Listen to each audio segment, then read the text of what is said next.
প্রিয় প্রাথমিক শিক্ষক নিয়োগ পরীক্ষার্থীগণ, আসসালামু আলাইকুম।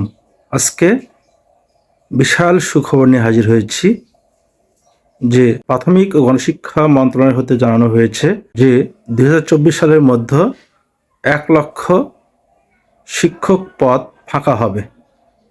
সেই পদগুলো 2025 সালে নিয়োগ প্রদান করা হবে বলে জানা গিয়েছে এবং প্রাথমিক শিক্ষক নিয়োগ বিধি সংশোধনের কাজ চলমান রয়েছে এবং সেটি নিয়ে জনপ্রশাসন মন্ত্রণালয়ের সাথে বৈঠক রয়েছে এবং সংশোধন নিয়োগ বিধি অনুযায়ী যেভাবে শিক্ষক নিয়োগ করার কথা বলা হবে সেইভাবে শিক্ষক নিয়োগ করা হবে বলে জানিয়েছে মন্ত্রণালয়ের শীর্ষ কর্মকর্তা।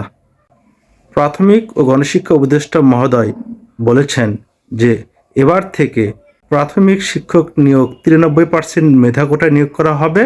তবে গণিত ও বিজ্ঞানে শিক্ষার্থীদের দক্ষ করে গড়ে তুলতে যারা বিজ্ঞান এবং গণিত বিষয়ে পড়াশোনা করেছেন তাদেরকে মোট নিয়োগের 20% অগ্রাধিকার দেওয়া হবে বলে জানিয়েছেন।